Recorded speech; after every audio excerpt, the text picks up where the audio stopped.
Narasaraopet collectorate వద్ద ఉద్రిక్తత నెలకొంది. వైసీపీ చేపట్టిన రైతు ర్యాలీ ఉద్రిక్తతకు దారితీసింది.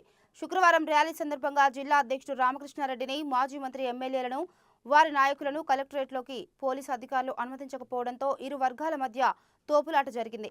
కలెక్టర్కు వినతి పత్రం ఇచ్చేందుకు తమను లోపలికి అనుమతించాలంటూ వైసీపీ నాయకులు నినాదాలు చేశారు. బాపట్లలో జిల్లా అధ్యక్షులు మెరుగ నాగార్జున, మాజీ డిప్యూటీ స్పీకర్ కోన రఘుపతి తదితరుల నేతృత్వంలో నిరసనకు దిగారు. దీంతో ఆ ప్రాంతంలో ఉద్రిక్తత నెలకొంది.